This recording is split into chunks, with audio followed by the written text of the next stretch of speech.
Good evening, I'm Jim Whaley. Since the mid-1950s, some of the most acclaimed and popular films released have been the work of my guest tonight, the tremendously gifted director, Mr. Delbert Mann. For his first film, in 1955, Marty, he received the Academy Award as Best Director of the Year, and his subsequent films have included Separate Tables, Bachelor Party, Middle of the Night, and the recent Jane Eyre. His latest endeavor is the superb Atlanta production of Tennessee Williams' The Glass Menagerie, starring Kim Hunter. We'll be talking about that and about his great films. Tonight, Delbert Mann on Cinema Showcase.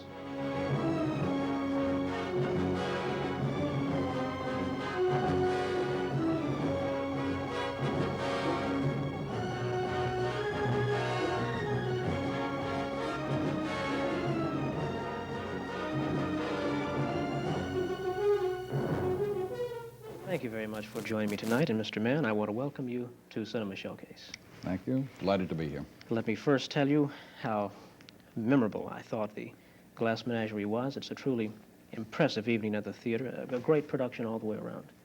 You're very kind, and I appreciate it. I tell you, it has been, in the most sincerity, it has been one of the most memorable experiences that I've ever had. Enjoyable in every respect.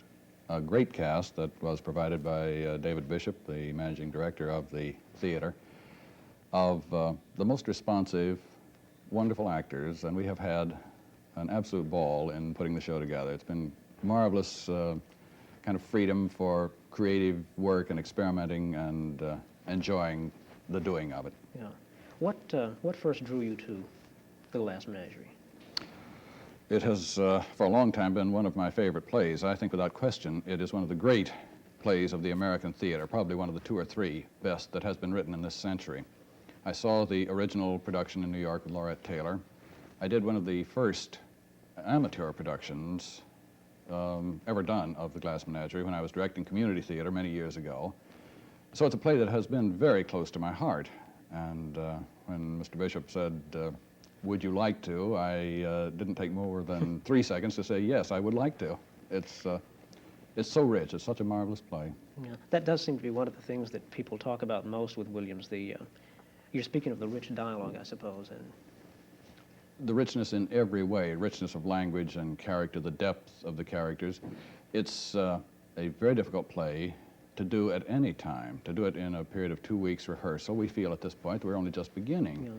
And if we could only now be at our New Haven opening and work for 3 more weeks to plumb into it, because the characters are so rich and so full. The language is so beautiful, so subtle, so poetic. There's so many aspects of it that is just a marvelous masterpiece of writing. Yeah. And so we only feel that in the very best we can do, we're only scratching the surface of what is there. But I'm quite sure that the kind of cast that we have here is going to go on through the run, plumbing, working, and they will find, as all good actors do, more and more richness, more and more detail as they work on it. Yeah. Well, if you just scratch the surface, I can't wait for another week to see it, to see what will happen then. That's marvelous. Directorially speaking, is Williams any more difficult to stage than other playwrights? No more difficult to stage, but perhaps more difficult in the sense of, since there is so much there to obtain, trying to get a sense of satisfaction that you have done it fully and thoroughly. There's always so much more to be gotten out of it than one feels that he's ever been able to achieve, despite your best efforts. Yeah. In that sense, it's difficult, but so vastly rewarding on the other hand. Yeah.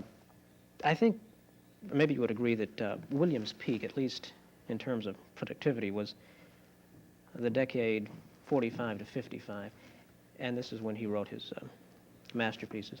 Do you think in any way his writing has diminished? Well, I wouldn't want to put Tennessee Williams down because he is head and shoulders above almost anybody else that you can mention.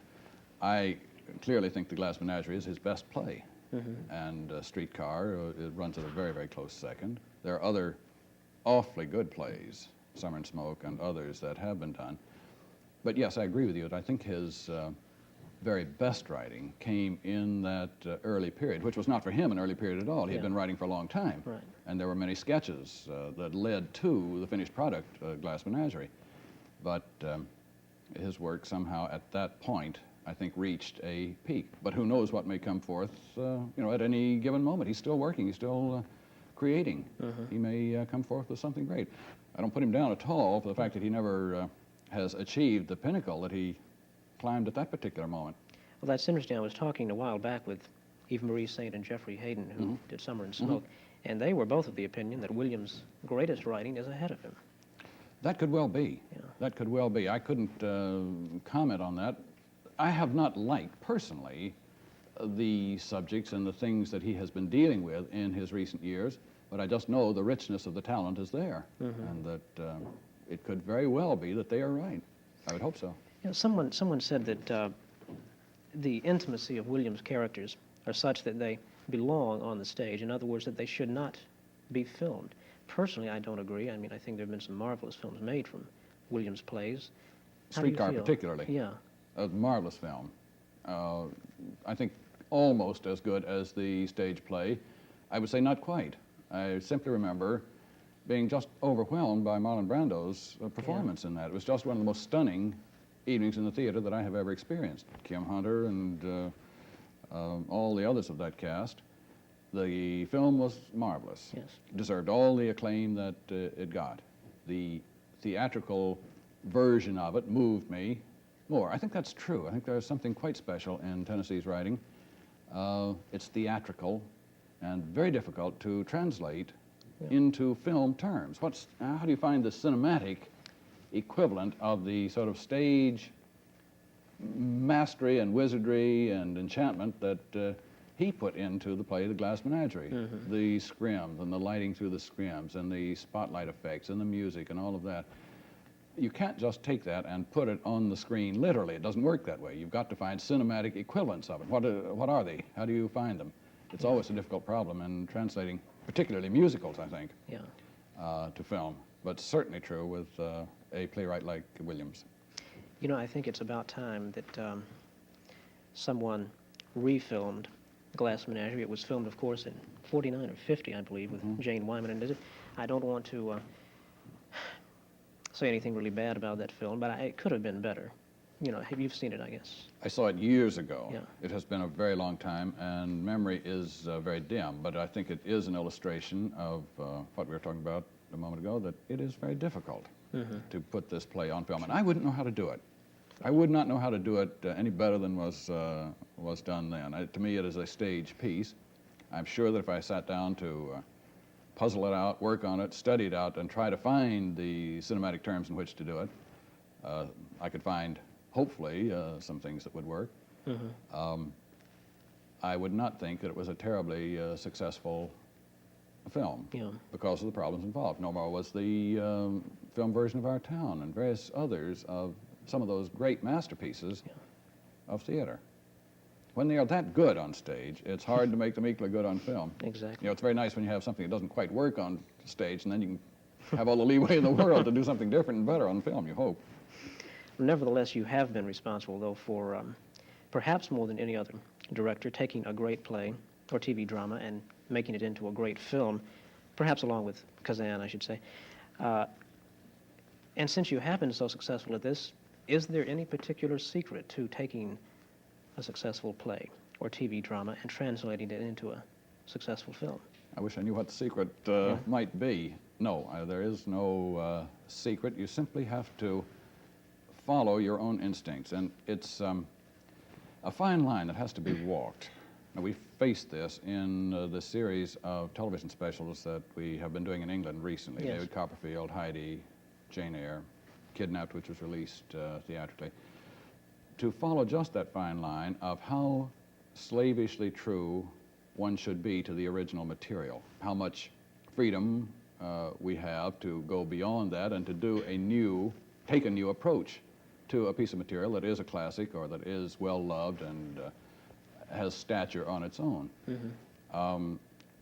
There is no answer. You have to go situation by situation and follow your own instincts on it. And in an instance like Heidi, we made very drastic changes and yet kept the overall tone of the original children's book. We hope to sort of make it a little bit more palatable for adults as well, and I think reasonably well succeeded. David Copperfield, we faced the problem of vast length and complicated structure and had to try to find what we felt was a means of making it more, I can't find any other word but relevant. Hate the word, overused, but there it is. Relevant for today. We were, I think, not quite as successful in that aspect of it. Jane Eyre, we followed the original structure. We re-dialogued it, redid the words, the language, but I think our writer, Jack Pullman, did a brilliant job in making one feel that you were indeed seeing the original Jane Eyre, because we kept the original structure, the original characters, and the original relationships. So it's always a kind of trying to find what the cinematic equivalent is for today's audience. Yeah. Perfect example of seeing 1944's Jane Eyre with Orson Welles and seeing our George Scott. I couldn't say that one was better than the other.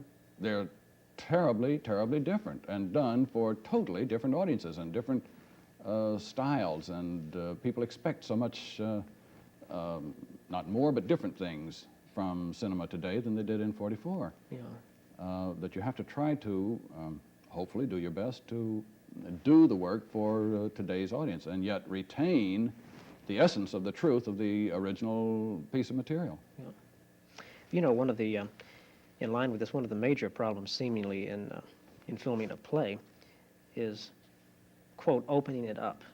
And in fact, I read one, someone said that one noted director, I shall not name, his first words upon knowing that he was going to do this play, he said, all right, in filming it, we're going to have to find 8 spots where we must take the action outside. You know, and I think that kind of arbitrary decision is all wrong. Is that a problem for you, opening things up? I certainly would not approach it in that kind of hard I and know you fast don't. terms. I think I always have a sense of trying to, again, I put it in the terms of the cinematic equivalence of what works on stage. Now that probably in a play that is confined may suggest itself in terms of trying to provide different scenic backgrounds, different elements that are suggested by the story, things which were denied the playwright simply because of the confinement of theater. He's within a 4-wall set, for instance, no longer in modern theater, but in the more conventional proscenium theater, elements which he suggests and uses in his story, but where obviously there are scenes there to be dramatized. When we did Dark at the Top of the Stairs, for instance, departed far from Bill Inge's original play in terms of, you would say, opening up. We did not think of it in terms of opening up a play. We wanted to take a different approach to the play. That led us into different areas where the character Reuben Flood, the salesman who was at the end of his tether because he couldn't get a job, harness salesman in a time when the horseless carriage was going out. That frustration of trying to find a job, which is key to the play, led us into a series of quite excellent scenes which Inge could not use on the stage at all because he was confined in the conventional structure of a 3-act play within one set. Yeah. So we didn't approach it with the idea of, well, we've got to open this up. We were taking a different approach to the material. I liked our version of the play in its written form better than I liked the original play. I know Bill Inge hated it. He didn't like it at all. And I don't blame him, you know, that's because we did change it. Yeah. Before we talk some more about your films in depth, and I, of course, do want to, let me ask you about your career prior to that. You actually started out, your first theatrical experience was an actor, wasn't it? Amateur only. Amateur. Yes, college and community theater, that sort of thing. I never acted professionally. Yeah. Well, when did you decide that directing was for you? During the war. I had graduated from college with a degree in political science, not really knowing just what I wanted to do, knowing that I liked theater more than anything else. But at that point, like so many kids, unable to make a choice of career, the war came along. During my time in service, I decided that really that was what I wanted to do most. As soon as I got out of service, went back to school on the GI Bill of Rights to Yale Drama School, studied directing. Simply because I knew that I didn't have the talent and the ability and the guts to make it as an actor. It's too tough a job. That's a really difficult, demanding, frustrating, agonizing kind of life. And I wouldn't wish it on anybody. And I admire those who are able to do it. But directing seemed to me the thing that I wanted to do, and where I felt my instincts and hopefully some amount of talent would lead. Mm-hmm. So I began my theater work as a neophyte director, and have always stayed to that aspect of it. But professionally, you began with Philco Playhouse. Is that right? Yes, after Yale, went to Columbia, South Carolina, and directed the community theater there, a couple of years of summer stock, and then went up to the new thing called television, live, which really was brand new at that time. It was 47, 8? It was 49 when I joined the NBC staff as an assistant director through the good graces of Fred Coe, who was an old friend, and Fred was the one who really got me my job at NBC. It was at a time when the network was looking for theater-trained and theater-experienced people, because they could simply see that this television drama was a thing that was going to expand like crazy, and it did. So I had a marvelous opportunity of being there just at the right time, when I could, in very short order, get my opportunity to start directing. Mm-hmm. And again, Fred was producing Philco Playhouse. I became one of his directors and really got my training under Fred and on the Philco Playhouse. I was exclusive to them for about 5 or 6 years. Mm-hmm. I know you directed, gosh, over 100 television programs. Yeah, I'm sure it was at least that many. Yeah, during what has been called TV's golden age. Do you think of it as the golden age? Only in one respect. I'm quite convinced that, as with all memories, you forget the bad and you remember only the good, and you embroider the good, and it becomes much richer than it ever was in your memory. It was a frustrating, hard-working time when we were always faced with a lack of time, lack of money, lack of scripts. Everything was a hassle. It seemed like anything but just good, solid, hard work. Now that I look back on it, I see what a marvelous training ground that was. And the thing that I think makes it called the golden age, and the thing that people really are talking about and remembering, is the unique electricity and immediacy of live actors at work. For them, that sense of tension was a terrible burden. At the same time, it stimulated something that an opening night always does, that adrenaline and that sense of concentrated effort that you begin at the beginning and you play through. There's no stopping the film and reshooting it, and your mistakes are out there for all to see, and you have to play a character from the opening curtain to the final curtain against the clock and with all the frustrations of cameras and equipment and all the rest. But that sense of spontaneity and urgency that came off the screen, and you can see it, and you can really sense it if you see any of the old kinescopes, bad though they may be, of the shows that were done then. And the shows are, some of them are just atrocious. They are terrible, visually and in every other way. Even in the worst of them, you can get that sense of a live actor at work, and sometimes it's just hair-raising. It can be so exciting and so electric, and those little mistakes that could happen where a camera got in the shot, or an actor forgot a line, or the perspiration beads down his face, and you see him turning away and wiping it off to continue. The audience participated in that, whether or not they really knew it. I'm sure that they did sense it and know it. There's a sense of being part of that, and you get with it, and you want it to work. Exactly. It's marvelous, and it is something that I'm sure it's in that area that the now sort of retrospective look called the golden age lies. Exactly. Marty, if we may talk about that for a minute, is one of the most enduring films, of course, that you've made, and it was your first film. How did the film of Marty come about? Simply because I was fortunate enough to direct Marty as a television show on the Philco Playhouse, the one-hour version which Patty Chayefsky first wrote. Patty had had not a very good experience in Hollywood some years before, had washed his hands of the place and shunned it forever.